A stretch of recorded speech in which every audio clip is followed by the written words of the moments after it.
नमस्कार दोस्तों, स्वागत है आपका YouTube चैनल कंपटीशन बॉस पर। मैं हूं आपका दोस्त नितेश। मैं इस चैनल पर आपको अक्सर नई नई वैकेंसीज के बारे में बताता रहता हूं। यहां आज फिर आपको एक नई वैकेंसी के बारे में बता रहा हूं। अब इस वैकेंसी की जो खास बात है वो आपको बता देता हूं कि इस वैकेंसी में आपकी योग्यता कोई सी भी हो, यानी कि आप अगर 12th पास है तो आपके लिए ये वैकेंसी है। अगर आप कॉमर्स से हैं तो भी आपके लिए वैकेंसी है। अगर आप साइंस से हैं या फिर इंजीनियरिंग किए हुए हैं तो भी यहाँ इस वैकेंसी में आवेदन कर सकते हैं। यानी कि इतने सारे पद हैं जिसमें आपकी योग्यता कोई भी हो, आप किसी में भी फिट बैठते हैं, उसके लिए आप आवेदन करें। और इस विज्ञप्ति को पूरा एक बार डिटेल से देख लें कि किस किस जिले में कितने कितने पद हैं, अलग अलग कैटेगरी के अलग अलग पद हैं। कुल जो पदों की संख्या है वो 2500 के आसपास है, लेकिन अलग अलग कैटेगरी के पद है, इसलिए योग्यता भी अलग अलग है। इसका यही कारण है। अब इसका पूरा डिटेल नोटिफिकेशन जो जारी हुआ है नया जस्ट, वो मैं आपको दिखा देता हूं। इसके बाद इस वीडियो में और भी इस विज्ञप्ति के बारे में बात करेंगे। तो चलिए एक बार देख लेते हैं स्क्रीन की तरफ कि ये नोटिफिकेशन क्या कहता है। वीडियो पसंद आए तो लाइक और शेयर जरूर कर देना। चैनल पसंद आए तो सब्सक्राइब करने में कंजूसी मत करना। तो चलिए एक बार देख लेते हैं इसका नोटिफिकेशन। तो ये है डिटेल्ड नोटिफिकेशन, यानी कि पूरा विस्तार से नोटिफिकेशन राजस्थान में निकला हुआ है। जैसे कि आप देख रहे हैं, राजस्थान विद्युत प्रसारण निगम, राजस्थान विद्युत उत्पादन निगम लिमिटेड, जयपुर विद्युत वितरण निगम लिमिटेड, अजमेर विद्युत वितरण निगम लिमिटेड और जोधपुर विद्युत वितरण निगम लिमिटेड। तो ये पूरी 5 कंपनियों में वैकेंसी निकली हुई है और इसमें अलग अलग पद है। आप देख लीजिए पद कौन कौन से हैं। असिस्टेंट पर्सनल ऑफिसर का है, जूनियर लीगल ऑफिसर का है, जूनियर अकाउंटेंट का है, स्टेनोग्राफर का है और जूनियर असिस्टेंट या कॉमर्शियल असिस्टेंट सेकंड। ये पद हैं, इसके अलग अलग वैकेंसी है। पूरा डिटेल से एक बार यहाँ देख लेते हैं और बाकी चीजें भी आपको बताऊंगा। तो यहाँ ये विद्युत उत्पादन जो कंपनी है 5, उनका कार्य क्षेत्र कहाँ है वो जिलों के नाम दिए हैं। तो जिस जिले से आप हैं उस जिले के हिसाब से आपको उस कंपनी में आवेदन करना है। पहली बात ये। दूसरा डिटेल वैकेंसी, पहली जो वैकेंसी है वो है असिस्टेंट पर्सनल ऑफिसर की और यहाँ कुल 9 पद हैं तीनों कंपनियों में, राजस्थान, जयपुर और अजमेर में। ठीक है। अब यहाँ इसके अलावा जो दूसरी पोस्ट है वो है जूनियर लीगल ऑफिसर की, यहां कुल पद है 12। और इसके अलावा जो तीसरा पद है वो है आपके जूनियर अकाउंटेंट का, जिसमें कुल पदों की संख्या 280 है। इसका डिटेल इसलिए नहीं बता रहा क्योंकि फिर लंबा वीडियो हो जाएगा। लिंक मैंने दिया है वीडियो के डिस्क्रिप्शन में, आप अपने हिसाब से इनको देख लेना। जिस हिसाब से आप योग्यता फुलफिल करते हैं वो आपको देखना है। अब यहाँ अगली जो वैकेंसी है नंबर 4 वो है स्टेनोग्राफर की और इसके कुल पदों की संख्या है 35। अगली जो वैकेंसी है वो है आपके जूनियर असिस्टेंट या कॉमर्शियल असिस्टेंट सेकंड की और कुल पदों की संख्या जो है वो है 768। सबसे ज्यादा पद इसी में है।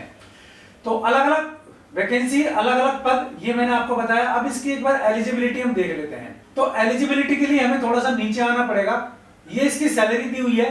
असिस्टेंट पर्सनल ऑफिसर की जो सैलरी है 37,800, जूनियर लीगल ऑफिसर की 33,800, जूनियर अकाउंटेंट की 33,800, स्टेनोग्राफर की 33,800 और जूनियर असिस्टेंट या कॉमर्शियल असिस्टेंट सेकंड की सैलरी 20,800 है।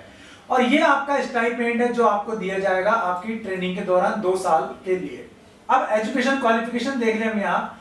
ये असिस्टेंट पर्सनल ऑफिसर के लिए क्वालिफिकेशन आपका ग्रेजुएशन होना जरूरी है, साथ में आपने MBA किया हुआ है या लेबर लॉ वगैरह किया हुआ है आपने, तो आप इसमें आवेदन कर पाएंगे। जूनियर लीगल ऑफिसर के लिए लॉ ग्रेजुएट होना जरूरी है।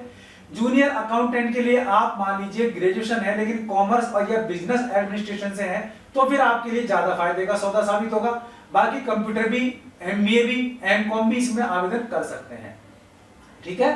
अब यहाँ आ जाता है स्टेनोग्राफर। तो स्टेनोग्राफर के लिए सीधी सी बात है, ग्रेजुएशन होना जरूरी है, लेकिन आपको स्टेनो आना चाहिए, साथ साथ कंप्यूटर आना चाहिए। ये कंप्यूटर के O लेवल है ना, NIELIT New Delhi, DPCS, COPA या RSCIT जो सर्टिफिकेट है वो, या फिर आपने मान लीजिए कंप्यूटर एप्लीकेशन में कोई क्लास या कोई डिग्री डिप्लोमा किया हुआ है तो वो रिकॉग्नाइज्ड है, तो आप अप्लाई कर सकते हैं। जूनियर असिस्टेंट, कॉमर्शियल असिस्टेंट, सबसे ज्यादा पद इसी के हैं। फॉर्म भी इसी में भरे जाएंगे सबसे ज्यादा। तो इसके लिए आपको देखिए सीनियर सेकेंडरी पास होना जरूरी है और इसके अलावा आपको कंप्यूटर कोर्स किया होना चाहिए, चाहे तो वो O लेवल हो डोएक सोसाइटी का, चाहे वो NIELIT का हो, चाहे वो कोपा का हो, चाहे वो DPCS का हो, चाहे वो आपका degree diploma certificate in computer science computer application from a university established by law in Indian और from an institution recognised by the government, यानी कि गवर्नमेंट से मान्यता प्राप्त किसी भी स्कूल से, कॉलेज से आपने डिग्री डिप्लोमा किया है कंप्यूटर साइंस में तो आप आवेदन कर सकते हैं। इसके अलावा ICWA, CS, MBA किया हुआ है तो भी आप आवेदन कर सकते हैं। इसके अलावा लेकिन अगर मान लीजिए सबसे ज्यादा जो कैंडिडेट है वो है RSCIT वाले, तो वो भी इसमें अप्लाई कर सकते हैं, लेकिन 12th पास होना जरूरी है। तो इसकी कुल क्वालिफिकेशन क्या हो गई कॉमर्शियल असिस्टेंट की, ये आपकी 12th पास प्लस कंप्यूटर, यानी कि RSCIT भी होगा। हिंदी इंग्लिश में नॉलेज आपको होनी चाहिए और एग्जाम के थ्रू सिलेक्शन होगा, ये मैं आपको बता देता हूं। अब यहाँ इसका डिटेल और एक बार आ जाते हैं। तो ये देखिए, ये इसमें एज लिमिट है, तो इसमें अमूमन मैक्सिमम एज लिमिट सब में 42 साल है, स्टेनोग्राफर में 43 और 42 साल है, तो मैक्सिमम एज लिमिट इसमें 42 साल है। और बाकी छूट मिली है 5 साल की SC, ST, OBC, MBC को। और इसके अलावा अलग अलग जो वुमेन कैंडिडेट्स हैं जो SC, ST, BC, MBC की, उनको 10 साल की छूट मिली है। तो ये किसी भी एज लिमिट में आप आवेदन तो कर ही सकते हैं। फीस जरूर इसकी ज्यादा है, 1600 रुपए से लेकर के 1400 रुपए और 1000 रुपए और 1200 रुपए आपकी फीस है LDC या कॉमर्शियल असिस्टेंट के लिए। तो ये इसकी फीस यहाँ निर्धारित की गई है। अब इसमें जो सबसे बड़े चेंजेस हुए हैं वो मैं आपको बता देता हूँ, वो आप देख लेना डिटेल एक बार। यहाँ फीस देख लीजिए आप, यहाँ 1600 और 1400 रुपए आप समझ गए होंगे, छूट है तो 1600, 1400 नहीं है तो आपको 1600। चलिए ये एक अलग बात हुई। अब ये वो लेटर है जो इस विज्ञापन के संबंध में, इस नोटिफिकेशन के संबंध में लेटेस्ट जारी हुआ है, लेटेस्ट नोटिफिकेशन है। तो इसमें कुछ परिवर्तन किए गए वो ध्यान रखना। पहला तो ये कि EWS वाले इसमें आवेदन कर सकते हैं, जिन्होंने नहीं किया है वो कर दें, पहला अमेंडमेंट ये है। दूसरा अमेंडमेंट ये है कि अगर मान लीजिए आप किसी भी कैटेगरी से हैं और आपने फॉर्म नहीं भरा है तो आप इसमें फॉर्म भर सकते हैं, दूसरा ये है।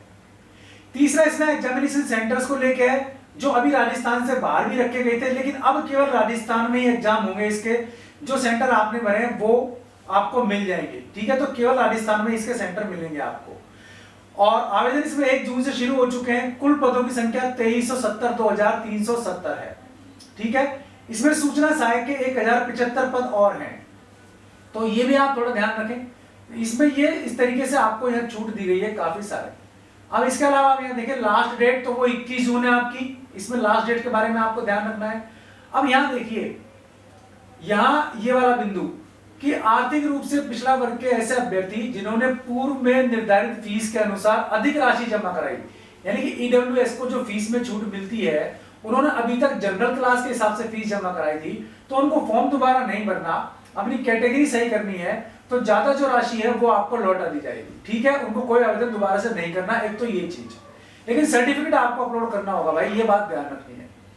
अब इसके अलावा 5 विद्युत निगमों में अभियंता संवर्ग, गैर तकनीकी अधिकारी संवर्ग के कुल 1075 पदों पर भर्ती हेतु राजस्थान राज्य विद्युत उत्पादन निगम लिमिटेड द्वारा 23-24 फरवरी 2021 को विभिन्न समाचार पत्रों में विज्ञापन जारी कर इच्छुक अभ्यर्थियों से 24 फरवरी से 16 मार्च 2021 तक आवेदन लिए गए थे। तो ये भाई ये उसी का आवेदन है, ठीक है ना, और उसी में संशोधित विज्ञप्ति इन्होंने जारी की है। तो ये 3-4 इसमें चेंजेस भी हुए जो मैंने आपको बता दिए। तो एग्जामिनेशन सेंटर अब आपका राजस्थान में ही रहेगा। EWS वाले इसमें अपना सर्टिफिकेट अपलोड कर सकते हैं, फीस ज्यादा जमा करा दी उनको वापस हो जाएगी, दोबारा आवेदन नहीं भरना है।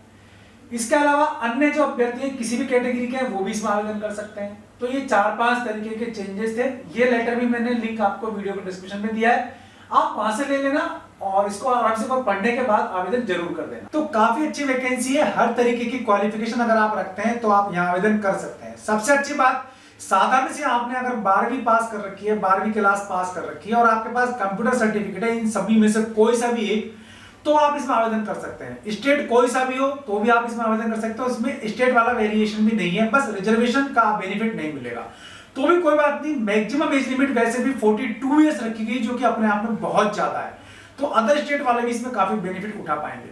अब इसमें आपको एग्जामिनेशन की तैयारी करनी पड़ेगी, जिसमें 40% वेटेज जो है आपका, वो आपका रिटन एग्जाम का होगा, जिसमें आपका जीके, रीजनिंग, इंग्लिश, हिंदी और मैथ आएगा। इसके अलावा जो 60% वेटेज है वो आपको दिया जाएगा इसमें आपके कंप्यूटर संबंधी का। तो कंप्यूटर संबंधी जो आपका टेस्ट होगा सेकंड फेज का, उसमें आपका हिंदी और इंग्लिश में से कोई एक टाइपिंग आप चुनेंगे, जिसमें से आपका 10 मिनट का 25 नंबर का हिंदी या इंग्लिश टाइपिंग टेस्ट होगा और 10 मिनट का 25 नंबर का आपका एफिशिएंसी टेस्ट होगा। तो ये भी तैयारी आपको करनी है सेकंड फेज के लिए। तो ये इसके बारे में डिटेल था जो मुझे पता लगा, मैंने आपको बताने की कोशिश की। अब कमेंट में अगर आप कोई क्वेरी करते हैं तो मैं आपको बता दूंगा, पर रिक्वेस्ट करूंगा कि वीडियो पूरा देखने के बाद ही क्वेरी करना। इस तरह की क्वेरी मत करना कि सर किस स्टेट की है, किस विभाग में, तो भाई ये मैंने बता दिया है, तो इसको जरूर एक बार आप देखने की मेहरबानी करना। वीडियो पसंद आया तो लाइक और शेयर जरूर कर दें, चैनल पसंद आया सब्सक्राइब कर देना, बेल आइकन दबा देंगे आप तो वीडियोस के नोटिफिकेशन आपको मिलते रहेंगे। आज के लिए इस वीडियो पसंद आई, ऐसे किसी यूजफुल वीडियो में फिर मिलूंगा, तब तक के लिए नमस्कार।